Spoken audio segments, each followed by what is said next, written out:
人世間所有嘅運勢起伏、福禍來去、得失聚散，看似係上天安排、命格注定、機緣巧合，其實都係一生心性、言行、取捨積累出嚟嘅結果。年輕嘅時候，我哋總執着於算命睇運，執着於吉凶禍福，執着於富貴貧賤，以為命格已定，運勢難改，一生嘅高低起落都係天意主宰，凡人無力逆轉，直至走過60年風雨，熬過半生喜樂，閱盡人情冷暖，看透世事無常，先至徹底參透命理最深層嘅真義。所謂八字命格、流年運勢、吉凶兆頭，從來唔係束縛人生嘅鐵律，而係提醒世人修心修身、趨吉避凶嘅參考。人到60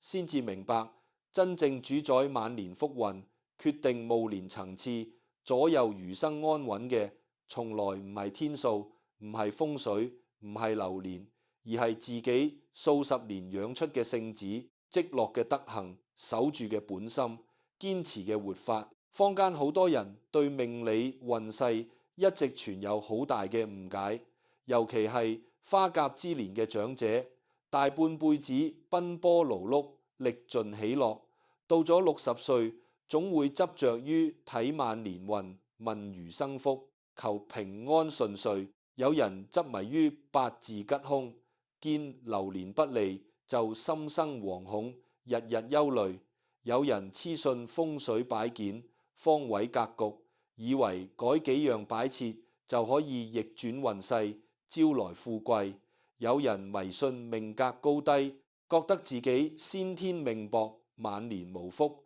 於是消極頹廢，隨波逐流，放任度日。其實真正嘅命理從來唔係教人消極認命、被動接受，而係教人知命而不困命，懂運而能改運。周易有言：天行健，君子以自強不息。所謂天定命格，只係人生嘅初始底色，而非一生嘅最終定局。流年運勢只係階段性嘅氣場起伏，而非暮年嘅必然結局。60歲先至通透，人生前半生係天命做主，隨運而行；後半生係心性做主，修而得福。60歲係人生命格運勢最大嘅轉折點，亦係凡人改運、積福安命嘅黃金關口。如果話50歲之前，人生拼嘅係天賦、運氣、機遇、先天命格，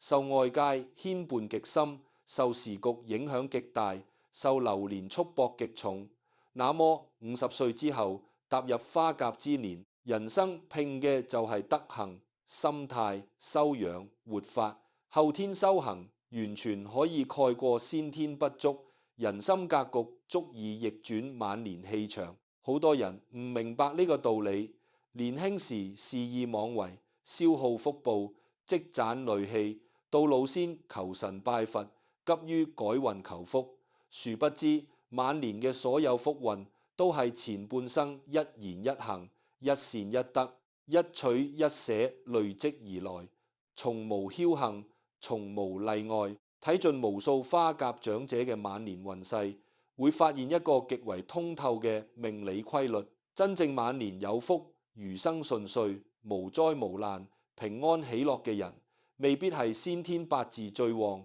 命格最貴、流年最順之人，反而大多係心性溫和、為人良善、懂得知足、不爭不怨、修身律己嘅普通人。而好多年輕時風光無限、財運極旺、權勢在手，命格看似大富大貴之人，反而晚年孤獨、病痛纏身、家事紛擾、內耗不斷、福薄難安。呢種強烈嘅對比，恰恰印證咗命理嘅核心真義：先天命格決定起點，後天心性決定終點。流年氣場影響一時，個人德行決定一生。60歲之後，天運慢慢退場，人運正式登場。心善則運順，心寬則福厚，心靜則事安。好多長者花甲之後運勢坎坷，諸事不順，煩憂纏身，病痛不斷，總以為係流年犯煞，命格不佳，風水不利，四處求師改運，花錢消災，擺陣祈福，到頭來依舊諸事紛擾，毫無起色。究其根本，從來唔係天意薄待，而係自身心性未修，福報耗盡，戾氣太重，執念太深。命理從來唔係玄虛迷信，而係一套最樸實嘅人生規律。善惡有報，得失有因，福禍有緣。所有嘅晚年境遇都係自己半生修行嘅因果兌現。你前半生積善修心，容人知足，晚年自然氣順，福來人安事順。你前半生計較侵怨自私暴戾，晚年自然緣薄事煩運滯多病。人到60，首先要悟透嘅命理真相就係60轉運，在心不在天。花甲之年係五行氣場更換、人生磁場重置嘅關鍵節點。少年走東方木運，衝勁十足，朝氣蓬勃，敢闖敢拼，適合進取爭奪、闖蕩打拼。中年走南方火運，躁動不安，名利心重，奔波勞碌，一生為生計，為家庭、為責任不停追逐。而60歲之後，正式轉入金水正運，氣場宜靜不宜動，宜淡不宜濃，宜和不宜爭，宜退不宜進。呢個階段嘅運勢邏輯同青中年完全相反。年輕時爭先恐後，積極進取係旺運；年老時爭強好勝，執着攀比就係破運。年輕時追逐名利，奮鬥向上係積福；年老時貪欲不滿，執着得失就係耗福。好多長者晚年運勢低迷，諸事不順，正係因為唔識得順應花甲運勢，不懂轉變心性活法。一把年紀仲學唔會看淡放下，依舊事事爭輸贏，處處計較得失，時時攀比他人，日日動氣鬱結，心性躁動，貪念不息，戾氣不消，執念不息，恰好同花甲正運相背，自然會衝擊自身氣場，破壞晚年福運，導致流年多咗，諸事不順，身心不安，家事不寧。呢種運勢低迷，唔係天意懲罰，而係自身心性與時運不合嘅必然結果。順時則旺，逆時則滯；順運則安，逆運則憂。呢係萬物運行嘅鐵律，亦係花甲養運嘅核心智慧。60歲之後，真正嘅改運，從來唔係求神拜佛、擺陣、改風水、佩戴吉祥物，而係改心、改氣、改性、改活法。人心係最靈嘅風水，最真嘅命理，最強嘅運勢。心若平和，滿目皆順，萬事皆吉，流年皆旺；心若躁動，滿目皆煩，萬事皆阻，流年皆空。好多人捨本逐末，花盡心思調風水、改格局、求靈符，卻從未調整自己嘅性子，收斂自己嘅戾氣，放下自己嘅執念，自然徒勞無功，毫無裨益。外在嘅風水格局只能影響一時氣場，內在嘅人心德行先能決定一生福運。花甲之年，修心即是改運，積德即是積福，放下即是解厄，知足即是平安。從命理角度嚟講，60歲係卸煞納福嘅關鍵年歲。人嘅一生前半生會積累無數嘅煞氣、晦氣、戾氣，打拼嘅委屈，生活嘅壓力，人際嘅紛爭，得失嘅糾結，是非嘅內耗，都會化為無形煞氣，依附喺自身磁場之中，困擾人生，阻滯運勢，消耗福報。踏入花甲，天地氣場自動幫人清洗大半浮煞、雜氣、戾氣。呢個時候，若人心懂得歸正，生活懂得歸簡，心性懂得歸和，就能順勢納福，承接吉氣，安穩餘生。若依舊躁動不休，計較不止，內耗不斷，就會再次招惹雜煞，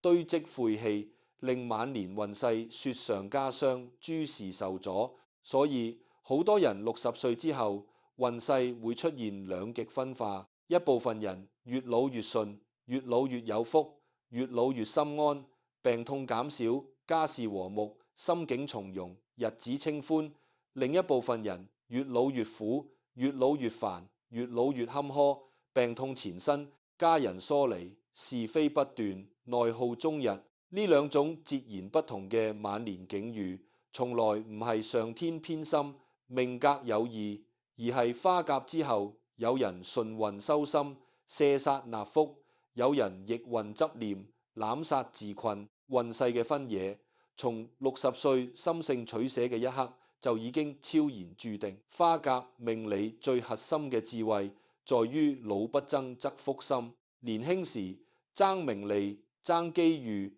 爭前程、爭輸贏，係求生之本、立世之基，適者生存，無可厚非。但60歲之後，爭一毫就損一分福，嘈一次就散一分運，計較一日就耗一分元氣。命理之中，老年最忌三爭：一爭是非，二爭得失，三爭長短。老人一爭，則心氣不順，氣場混亂，福氣消散，煞氣滋生。隨之而來嘅就係失眠多夢、血壓不穩、脾胃失調、家事爭吵、人際疏遠、諸事不順。好多長者晚年身體多病，運勢低迷，家庭不睦，根源就係太過好勝、太過執着、太過計較，事事都要佔上風，句句都要贏，道理件件都要分輸贏，對家人苛刻，對親友計較，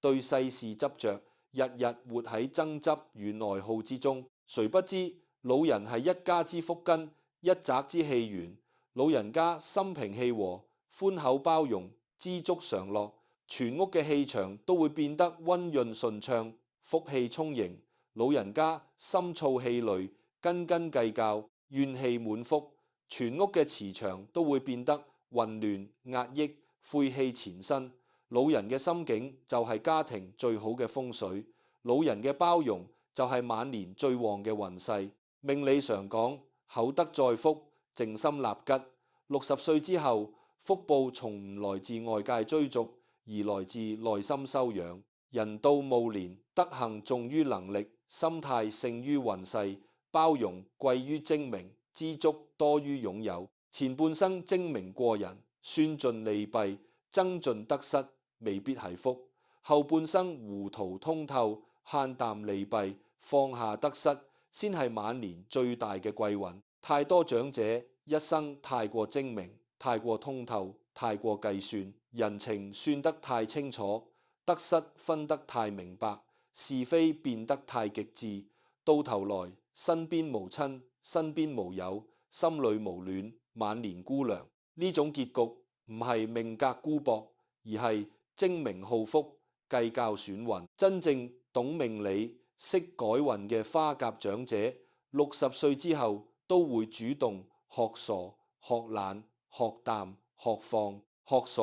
唔再深究是非，唔再計較人情，唔再執着真假，睇不透嘅不追，睇不清嘅不問，睇不慣嘅不理。學懶，唔再事事操心，唔再處處包攬，唔再勞心勞神，該放手嘅放手，該卸淡嘅卸淡，該清閒嘅清閒。學淡，看淡名利浮華，看淡他人眼光，看淡世事得失，看淡人情冷暖，不攀不比，不怨不恨，不執不求。學放，放下半生遺憾，放下過往恩怨，放下子女瑣事，放下世俗執念，輕裝前行，安然度日。呢4樣修行看似普通平凡，卻係花甲之年最頂級嘅改運之法、積福之道。再講晚年最為重要嘅情緒運勢，好多人忽略咗情緒對命理格局嘅影響，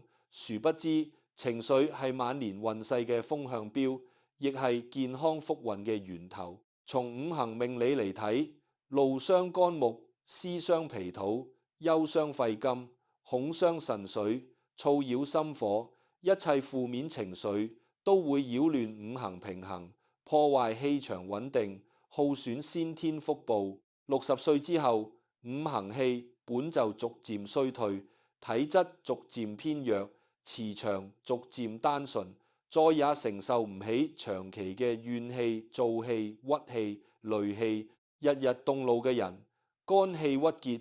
氣場暴躁，容易招惹是非，招惹小人，招惹病痛。晚年運勢必定反覆多咗，不得安寧。日日憂思嘅人，脾胃虧虛，心神不寧，容易空虛焦慮，失眠多夢，諸事糾結。晚年福氣必定淺薄，難得歡樂。日日攀比嘅人，心態失衡，貪念不息，容易心生不滿，怨天尤人，內耗不止。晚年運勢必定動盪，難有平靜。反觀那些日日心平氣和、笑口常開、隨緣知足、寬容待人嘅長者，縱然先天命格普通，流年平平，晚年依舊身體硬朗，家事和睦，心境安穩，福壽綿長，情緒養得好，晚年運自然旺。呢係萬事萬靈嘅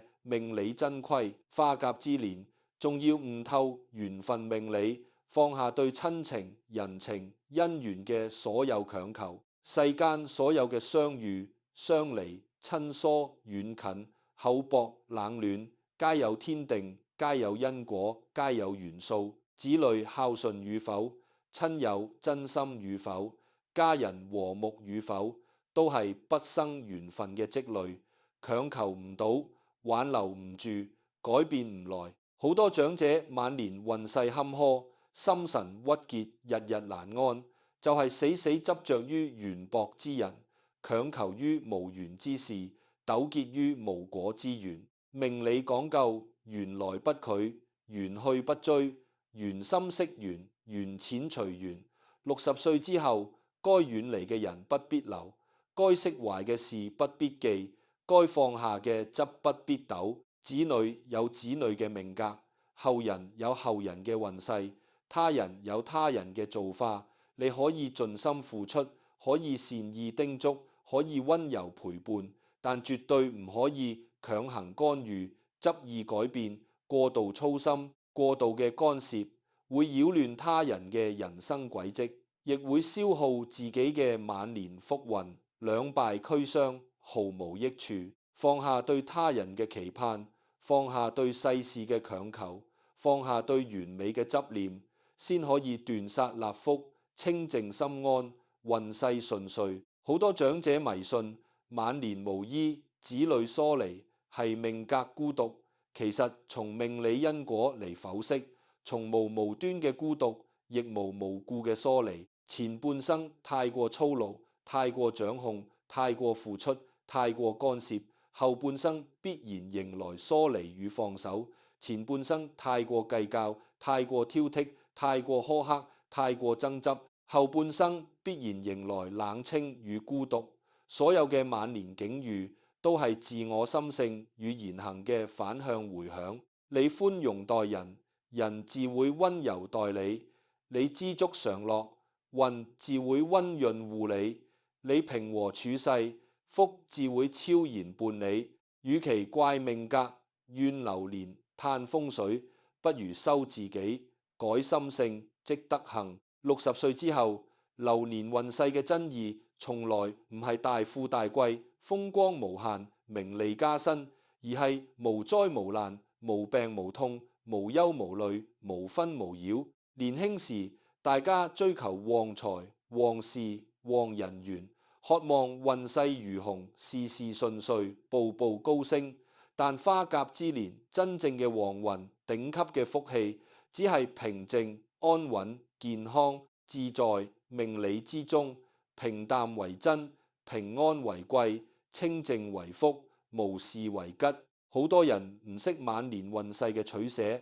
，60歲仲痴心妄想追逐名利，貪圖富貴，攀比財勢，執着於賺更多錢，爭更高地位，攞更多體面。殊不知老年貪財最損福，老年爭名最破運，老年攀比最耗壽。人到花甲，財多心累，名多事煩，利多禍生。過多嘅物質積累，過剩嘅世俗風光，只會為晚年招惹是非，增添紛擾，加重負擔，擾亂氣場。適可而止嘅積蓄，平平無奇嘅生活，簡簡單單嘅日常，先係最穩陣、最長久、最吉祥嘅晚年運勢。從五行大運嚟講，60歲之後步入戊年交運期，大運宜靜不宜動，宜守不宜攻，宜斂不宜揚。呢個階段最明智嘅命理選擇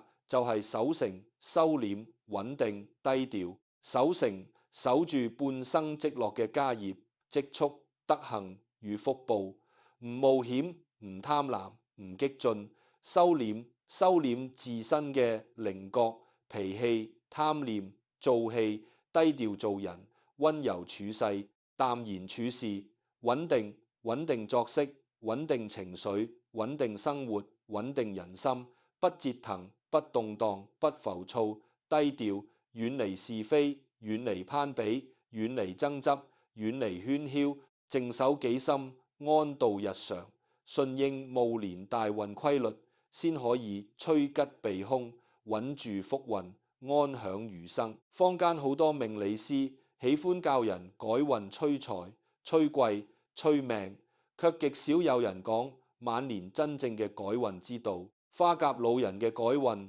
唔在催旺，唔在祈福，唔在擺陣，而在斷惡修善、靜心息福。斷惡，斷掉惡念、惡語、惡行、惡習，唔講是非，唔議他人，唔動惡氣，唔做負事。修善，多積厚德，多存善心，多做小事，多容他人。一言一語皆溫柔，一舉一動皆良善。靜心，遠離浮躁，遠離焦慮，遠離內耗，遠離執念。心靜如水，隨緣度日。惜福，珍惜眼前生活，珍惜身邊親人，珍惜健康身體，珍惜平淡日常。知足感恩，不怨不貪。命理講，善能保命，德能改運。先天命格有缺陷，流年運勢有起伏，都可以通過後天德行彌補化解。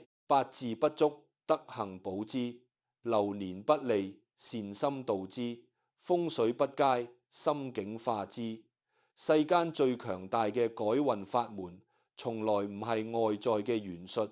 而係內在嘅良善與修行。一個人若一生心存溫柔，與人為善，寬厚包容，知足感恩，縱然先天命格平平，流年多咗，晚年必定福澤綿長，平安順遂，諸事吉祥。反之，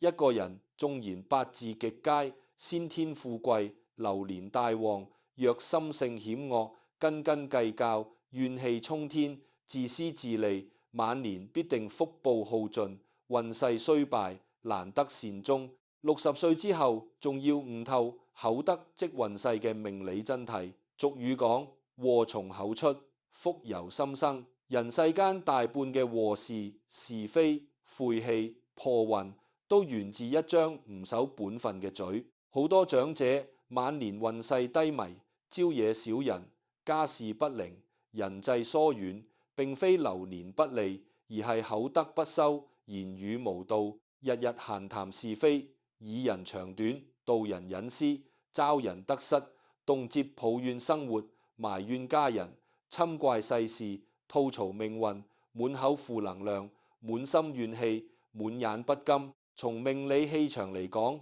負面言語係最直接嘅破運殺氣。每一句是非閒話，每一句抱怨侵言，每一句刻薄話語，都會消耗自身福氣，擾亂自身氣場，招惹外界晦氣。長期口出惡言，心生怨懟，會令自身磁場污濁，福運受阻，貴人遠離，小人近身。晚年自然諸事不順，煩憂不斷，身心不安，而口出善言，常存感恩，多說寬慰之語，少論是非長短嘅長者，氣場溫潤，人心親近，貴人常伴，福氣常隨，流年自然順遂，日子自然安穩，餘生自然圓滿。守住口德就係守住晚年最好嘅運勢，最珍貴嘅福報。好多長者恐懼老年流年，畏懼歲月變遷，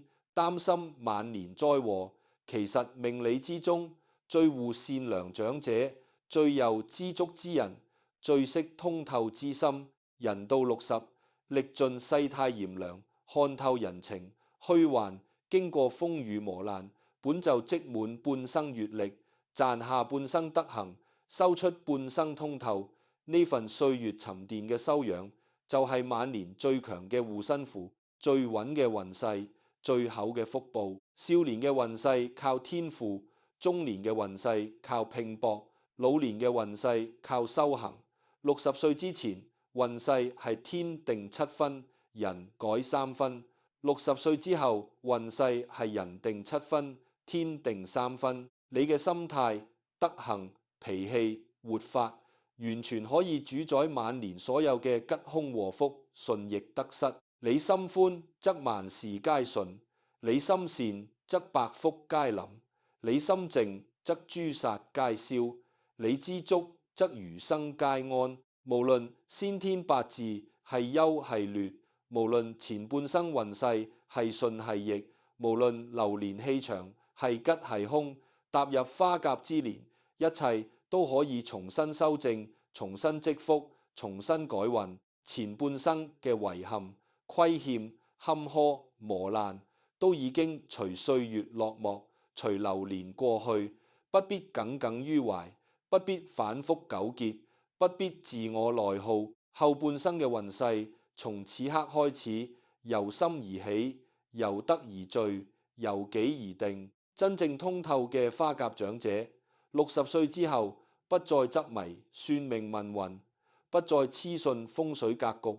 不再恐懼流年吉凶，不再攀比他人福運。佢哋深知最好嘅命理係修身，最好嘅風水係修心，最好嘅改運係放下，最好嘅福報係知足。唔再為天數煩憂，唔再為流年恐慌，唔再為得失糾結，唔再為人心內耗，只願溫柔待人，平和處世，知足度日，靜心生活。世間所有嘅晚年好運，終究都係自我修行嘅回歸。你善待萬物，萬物自會善待你；你寬容世人，世人自會溫暖你；你珍惜福分，福分自會伴隨你；你安然度日，歲月自會厚待你。60歲嘅人生早已脫離名利嘅束縛，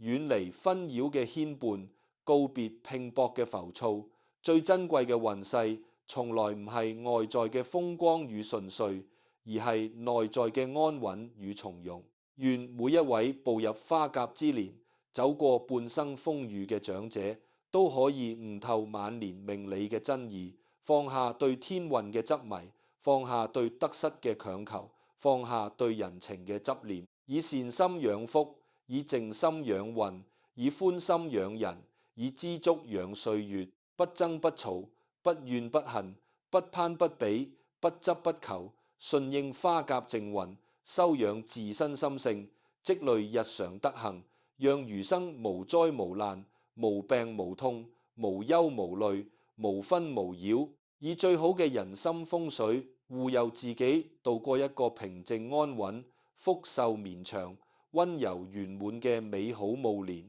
其實花甲運勢仲有一個最易被忽略嘅玄機，就係歲月歸平，福從簡出。好多人一生追尋繁華，執着厚重，貪求圓滿，以為運勢越熱鬧越好，福氣越豐盛越佳。殊不知人到60，繁華盡是虛幻，厚重盡是負擔，圓滿盡是牽絆。命理之中，晚年最吉嘅氣場係簡潔，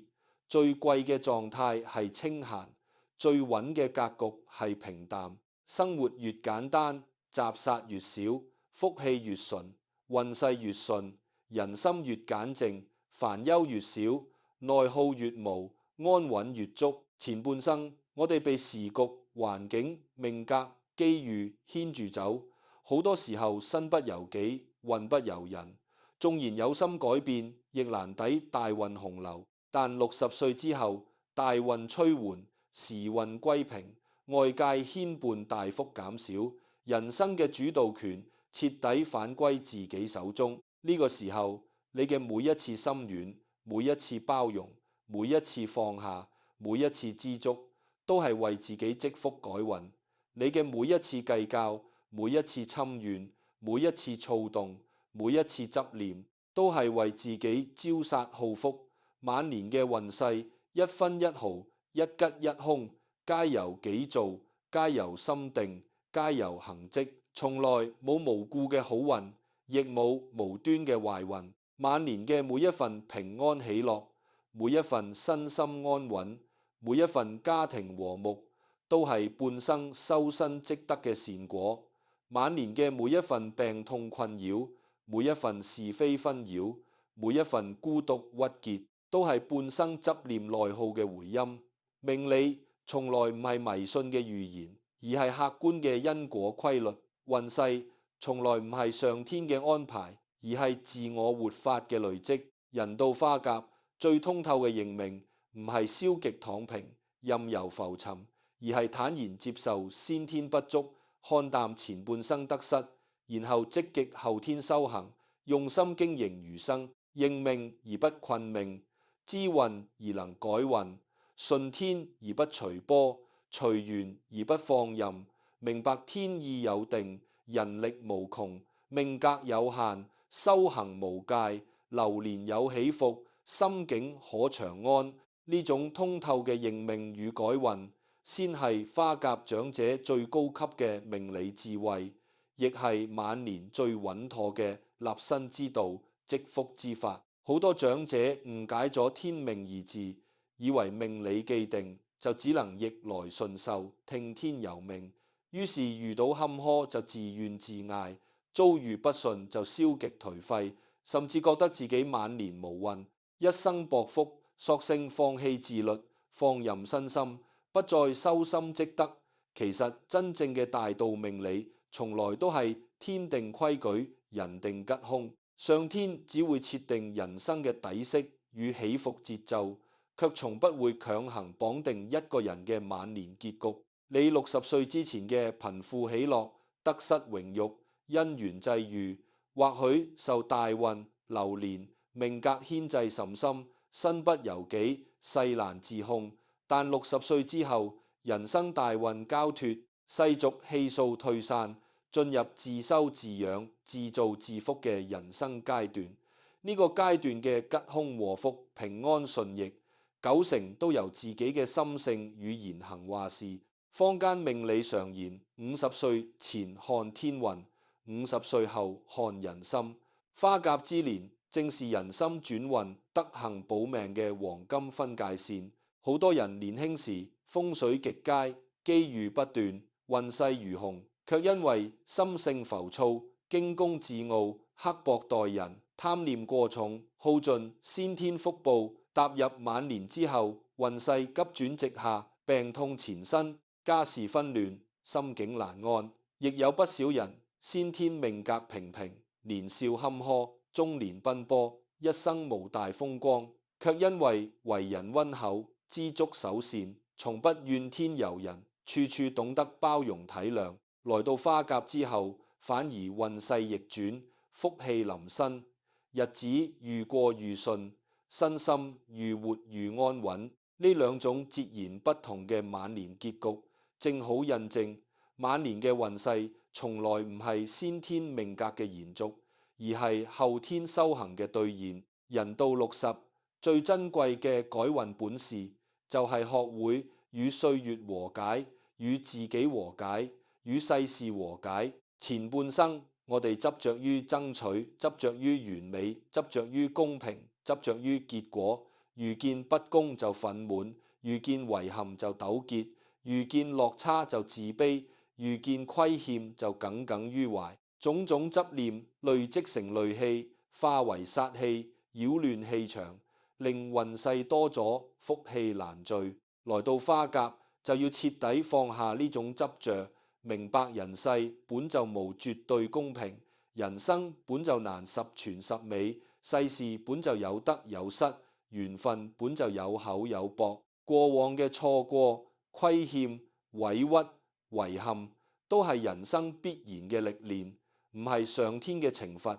只係成長嘅過程。懂得和解，先可以釋放心底積壓數十年嘅鬱氣、怨氣、戾氣，清空自身磁場嘅雜煞晦氣，讓乾淨、溫和、從容嘅氣場圍繞自身，自然可以趨吉避凶、納福聚運。好多長者晚年長期失眠、氣血不暢、心神不寧、諸事不順，去盡醫院、食盡藥物都難以根治。根本原因就係心結未解、怨氣未散、執念未放。身體嘅病痛可以靠藥物調理，但氣場嘅破損、運勢嘅淤堵，只能靠修心和解、放下釋懷，先可以徹底化解。花甲命理仲有一個極為樸實嘅真相：老人安靜，即是家宅興旺；老人知足，即是滿門納福。老人家係一個家庭嘅氣場核心、福氣源頭、風水根本。呢個係玄學命理之中不變嘅鐵律。年輕人衝勁十足，氣場躁動，主向外求索、向外發展、向外拼搏。所以青年運勢靠闖、靠拼、靠機遇；而老年人氣場內斂，主內守、主滋潤、主穩固。晚年運勢靠靜、靠和、靠善、靠知足。一個家庭入面，長者心平氣和，少怨少怒，少執少爭，全屋人嘅運勢都會隨之順暢，家人和睦，子嗣安穩，家宅寧靜，福氣綿長。反之，長者日日動氣，時時抱怨，處處計較，事事糾結，滿屋殺氣彌漫，不但自己運勢低迷，病痛不斷，仲會牽連家人，擾亂家宅氣場，令家事紛爭不斷，諸事諸多阻滯。所以60歲之後嘅改運，從來唔需要費盡心機，四處求法，花錢佈局，只需要做好日常3件最簡單嘅事。收一顆平常心，守一張善言嘴，養一身安靜氣。平常心，看淡得失，放下攀比，接受平凡，隨緣度日，唔再為世俗名利煩憂，唔再為他人眼光內耗，唔再為世事無常焦慮。善言嘴，守住口德，不議是非，不道人短，不發怨語，日日出言溫柔，處事寬厚，待人包容。以口德積福澤，以善語養運勢，安靜氣，收斂躁動，遠離喧囂，戒除爭執，放下操心，動靜相宜，作息規律，心神安定，以平靜養氣血，以淡然養福壽。好多人一生追尋頂級風水、貴人扶持、流年旺運，殊不知最好嘅貴人從來唔係外人，而係修心積德嘅自己。最好嘅流年從來唔係大吉大利嘅年份，而係心安事順嘅日常。最好嘅風水從來唔係山水格局、擺設佈局，而係溫厚善良、知足從容嘅人心。人到花甲，終於明白命理嘅終極奧秘。天運有盡，人修無窮；命格有定，人心無疆。你願意善待歲月，善待他人，善待自己，歲月自然會厚待你，運勢自然會眷顧你，福氣自然會伴隨你。餘生漫漫，不執天命，不憂流年，不貪浮華，不戀過往，以修心為根本，以積德為底氣，以知足為福源，自然可以流年皆順，日日皆安，晚年皆福。世間好多人對老年命理仲有一個極大嘅盲點，就係以為運勢要靠外求，福氣要靠天賜，於是年年拜神，月月祈福，處處擺陣，希望可以趨吉避凶、招財納福、化解災煞。但觀察世間百態，往往見到一種好諷刺嘅現象：好多日日求神拜佛、執迷風水格局嘅長者，晚年依舊諸事紛擾，心神不寧，家事不順。反而一啲從唔迷信、唔問吉凶、唔執風水，一生溫厚待人、安分守己、知足度日嘅普通人，花甲之後反而無災無病、合家安穩、福壽綿長。呢種對比恰恰道盡晚年命理嘅真諦。外在嘅祈福只係形式，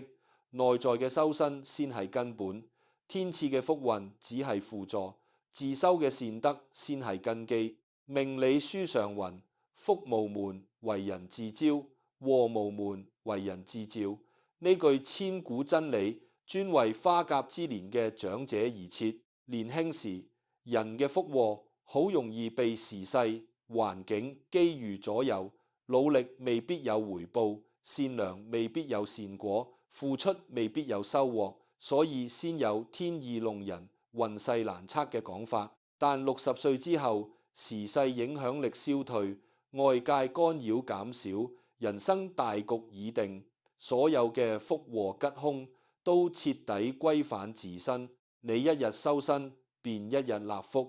你一日躁動，便一日招煞；你一日包容，便一日順遂；你一日計較，便一日滯礙。晚年嘅每一日運勢，都係自己親手經營、親手塑造，絕無半分僥倖。好多長者晚年驚恐，犯太歲、沖流年、破命格，每逢流年交替、節氣轉換，就心懷惶恐，四處問卜，花錢消災，生怕厄運纏身、災禍降臨。其實真正懂命理嘅人都知，老人最大嘅護身符，從來唔係靈符，唔係擺件，唔係風水，而係心無惡念、口無惡言、身無惡行。一個花甲長者若能守住本心，不生貪嗔癡，不惹是非非，不結怨氣，不積戾氣，縱然流年沖煞，命格有破，氣場有阻，亦能以德化煞，以善解厄，以靜避凶。反之，若心性浮躁，怨氣滿腹，計較不休，是非不斷，就算身邊擺滿黃雲風水，日日燒香祈福，都只會福氣流失，煞氣積聚，厄運難逃。再深入拆解花甲之年嘅大運邏輯，為什麼話60歲係改運黃金期？皆因人生60甲子一輪迴。從八字流年、五行氣場、天地磁場嘅規律嚟講，60歲係一個人徹底清零前半生陰翳，重置人生氣場嘅關鍵節點。前半生所有嘅坎坷、虧損、委屈、恩怨、執念，去到花甲之年，都會隨住甲子輪轉、大運更替，自動淡化消散。上天俾每一個人嘅花甲禮物，就係一次重新開始、重新積福、重新改命嘅機會。可惜絕大多數長者白白浪費咗呢個千載難逢嘅改運契機。佢哋死死抱住前半生嘅恩怨唔放，執住過往嘅得失唔識，戀住從前嘅風光唔捨，記住舊日嘅傷痛唔忘，日日回味遺憾，時時攀比落差，夜夜糾結得失，將已經過去嘅陰翳、已經消散嘅煞氣、已經結束嘅紛擾，重新撿翻嚟困擾自己、折磨自己、消耗自己。本該清零重啟、納福養運嘅花甲之年，變成咗沉溺內耗、堆積晦氣、耗損福報嘅低谷之年，運勢自然越來越滯，日子越來越苦，心境越來越亂。真正識得把握花甲改運機會嘅長者，都會做到往事清零，萬事隨緣。無論前半生幾多風雨、幾多虧欠、幾多不公、幾多遺憾，一踏入60歲，即刻斷捨離。斷掉舊日嘅恩怨糾紛，捨棄從前嘅名利執念，離開消耗自己嘅人與事，放下困擾自己嘅舊心結。過去嘅隨風而去，不再追問；擁有嘅好好珍惜，用心把握；未來嘅隨緣而至，不必強求。呢種通透嘅清靈心態，係最強嘅淨化氣場，最徹底嘅化解殺氣，最高效嘅逆轉運勢。晚年命理仲有一個極為細微卻極為關鍵嘅法則，就係閒生福，忙生殺。年輕時人要忙，要拼，要闖，要動，愈努力愈有運，愈拼搏愈有福，愈行動愈有機遇。靜止反而會停滯不前，運勢低迷。但60歲之後，命理規律完全逆轉。老人最忌終日奔波，終日操勞，終日忙碌，終日操心。過度嘅忙碌會耗盡殘餘元氣，擾亂平和氣場，打破靜運格局，衍生出勞累、病痛、煩憂、是非、糾紛。呢啲都係晚年最兇嘅無形殺氣。好多長者唔明呢個道理，退休之後依舊閒唔落，停唔低，放不下，日日為子女打工，為孫輩操勞，為家事奔波，為人情應酬，從朝到晚忙個不停，身心從未有真正休息。名義上係享晚年，實際上係透支暮年福報，自招晦氣殺魂。呢類長者往往越忙越窮，越忙越病，越忙越煩，越忙越無福。看似勤勞本分，實則違背花甲正運之道，與晚年旺運背道而馳。與之相反，一啲通透嘅長者，60歲之後主動學閒、學停、學懶。呢種閒唔係頹廢荒廢、無所事事，而係放下無謂操勞，遠離無謂忙碌，拒絕無謂消耗。呢種停唔係消極躺平、止步不前，而係停止內耗、停止操心、停止強求。呢種懶唔係懶惰懈怠、不思進取，而係懶得管事、懶得爭執、懶得計較、懶得糾結。每日得閒品茶、靜坐、散步、觀景、讀書，心神放鬆，氣場平和，元氣穩固，福氣自然日積月累，運勢自然日漸順暢。呢種閒中養福、靜中改運嘅智慧，係花甲長者最珍貴嘅命理修養。除咗心態與作息，晚年交友運、人緣運嘅取捨，亦直接決定花甲之後嘅吉凶禍福。命理有云：近吉人則立吉氣，近凶人則染凶煞。人嘅磁場會互相感染，運勢會互相牽引，福禍會互相影響。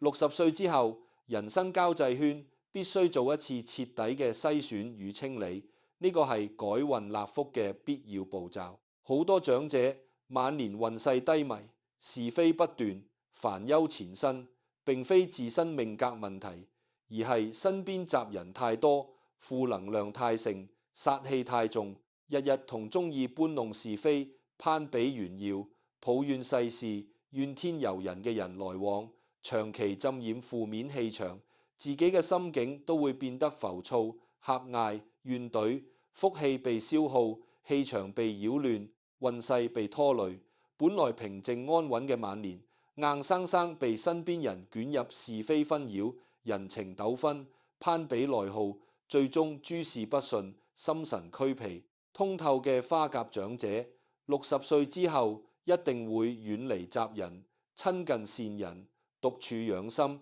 慢慢疏離中意講是非、以長短、貪攀比、多抱怨嘅損友，遠離消耗自己心神、擾亂自己氣場、拖累自己運勢嘅人，多親近心懷溫柔、知足平和、低調從容、為人良善嘅老友，互相鼓勵、互相寬慰、互相成全，彼此滋養氣場，彼此積累福運。更多時候選擇獨處靜修，唔勉強合群，唔刻意交際，唔追逐熱鬧，靜下心來，與自己相處，與歲月相融，與天地相合。獨處最能養心，最能靜氣，最能清煞，最能納福。晚年最好嘅人緣，從來唔係高朋滿座、熱鬧非凡，而係心無雜念、身無牽絆、自在安然。好多長者執迷於晚年貴人運，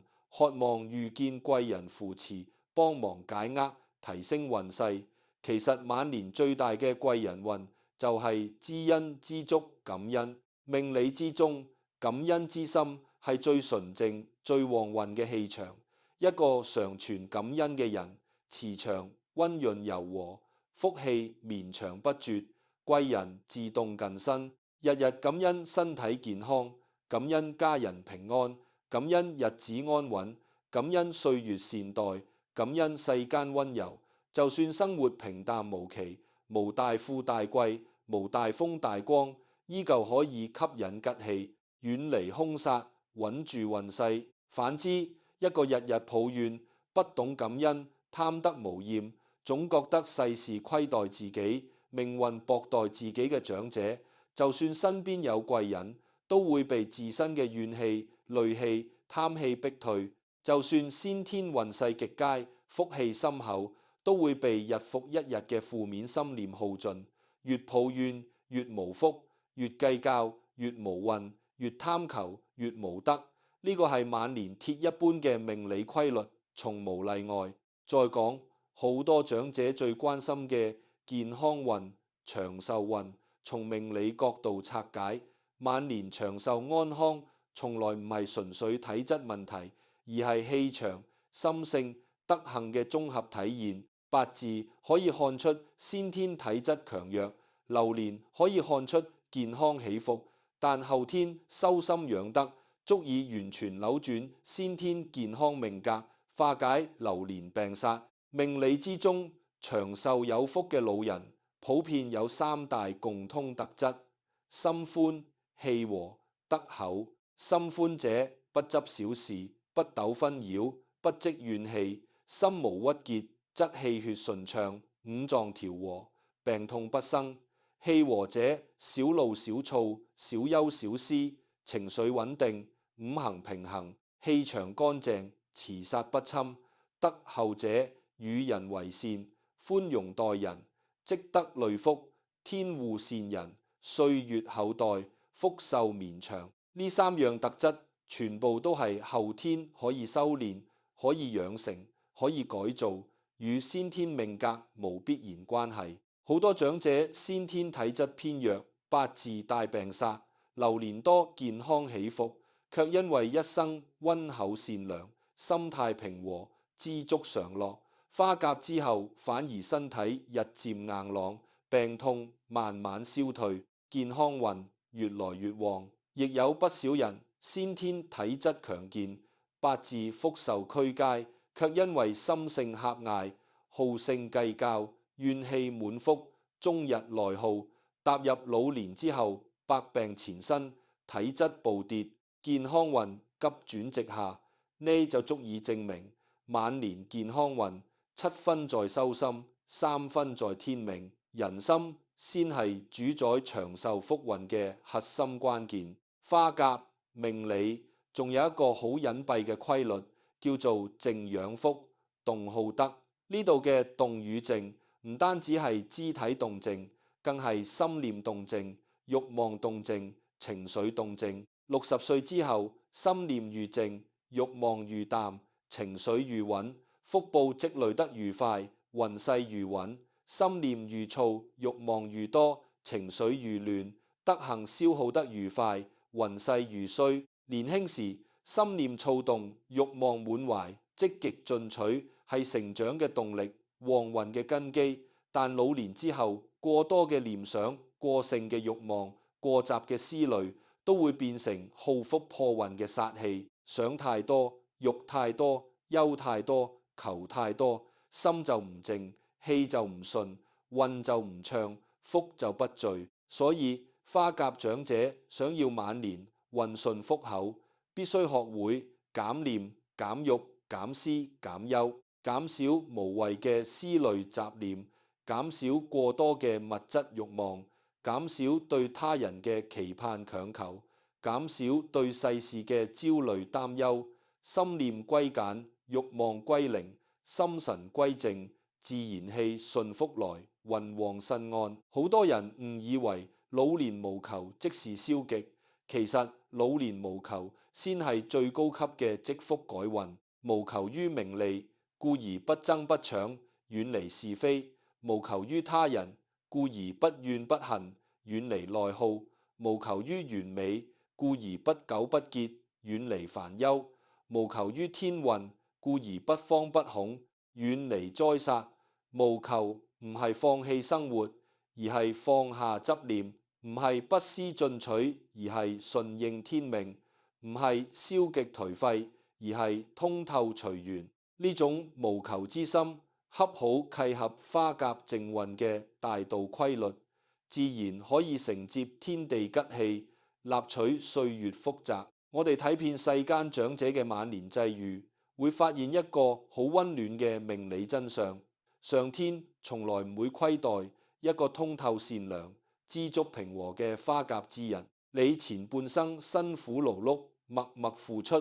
飽經風雨、受盡委屈，上天都會喺花甲之年慢慢補償返來。你前半生受過嘅苦、捱過嘅累、忍過嘅委屈、積過嘅善良，都會轉化為晚年嘅平安、健康、順遂、安穩，成為你暮年最珍貴嘅福報、最穩固嘅運勢。反之，你前半生偷過嘅懶、佔過嘅便宜、傷過嘅人心、積過嘅戾氣，都會喺花甲之年慢慢兌現，成為晚年嘅坎坷、煩憂、病痛、紛擾。命理嘅因果從來唔會缺席，從來唔會偏差，從來唔會偏心，只係時辰未到，輪轉未及。60歲正好係因果輪轉、福禍兌現嘅關口，善有善報，惡有惡報，絲毫不差，分毫不爽。所以人到花甲，最明智嘅活法，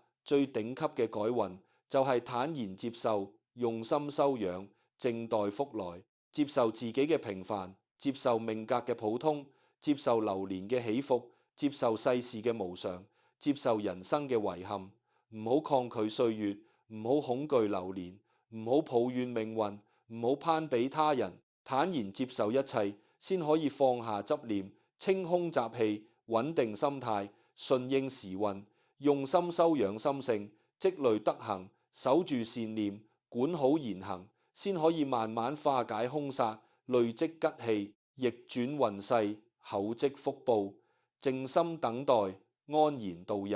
福氣自會如期而至，好運自會隨身相伴。晚年嘅運勢從來唔係一蹴而就嘅改變，而係日積月累嘅修行。一日行善，一日納福；一日修心，一日順運；一日包容，一日吉祥；一日知足，一日安穩；日日堅持，日日沉澱，日日修行。久而久之，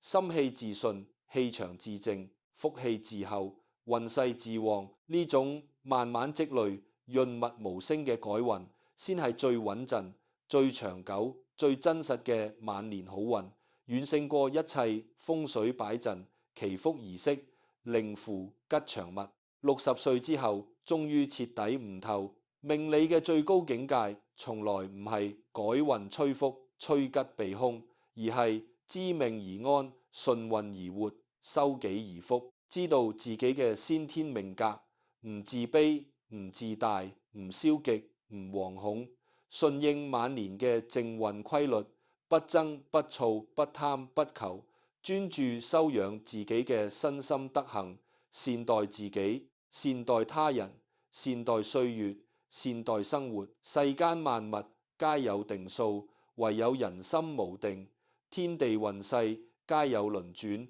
唯有修行無盡。花甲之年，放下對天運嘅痴迷，放下對風水嘅執着，放下對吉凶嘅惶恐，放下對得失嘅強求，以一顆溫柔通透、知足平和、寬厚善良之心，對待世間萬事萬物，對待餘生朝朝暮暮。好多長者驚怕歲月流逝，恐懼年華老去，覺得年紀愈大，運勢愈衰，福氣愈薄。其實真正嘅命理規律恰恰相反，心善之人，歲月從來唔係消耗，而係沉澱；德行之人，年華從來唔係衰敗，而係積福。60歲之後，雖然體力不如從前，容貌不復年輕，但半生積落嘅善良、通透、寬容、德行，都會化為最珍貴嘅人生底蘊，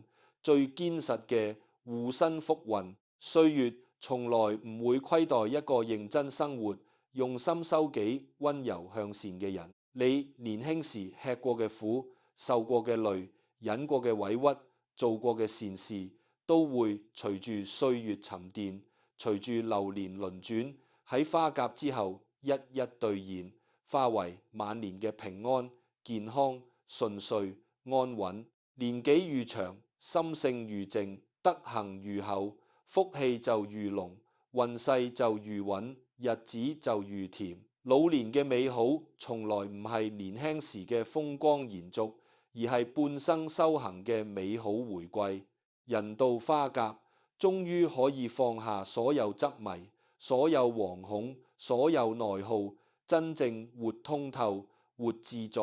活坦然，唔再執着天數吉凶，唔再痴信風水格局，唔再攀比他人境遇，唔再糾結過往得失。明白人生最好嘅狀態，從來唔係萬事如意、事事圓滿，而係心無掛礙、身無病痛、歲月無憂、餘生無慮。往後餘生，以靜養心，以善養德，以寬養福，以淡養運。靜心，遠離喧囂紛擾，遠離是非爭執，遠離焦慮內耗，守好自己嘅心境，過好自己嘅日常。向善，心存溫柔，口出善言，身行善事，善待萬物，以點滴善行積累無量福澤。寬厚容人所難，庶事之過悉心之潔，以寬容之心護佑家宅興旺，運勢順暢。淡然看淡浮華，放下執念，接受平凡，知足感恩，以平常心對待萬事萬物。願每一位花甲長者都能徹底悟透人心即風水、德行即命理嘅終極大道，不被天命束縛，不被流年恐懼，不被內心困擾，於平凡日常中修心，於平淡歲月中積福。讓心歸正，讓行歸正，讓運歸順，讓福歸身。餘生流年皆安，身心皆康，家事皆順，福壽皆長，穩穩擁有一場溫柔通透、平靜圓滿、無災無憂嘅美好暮年。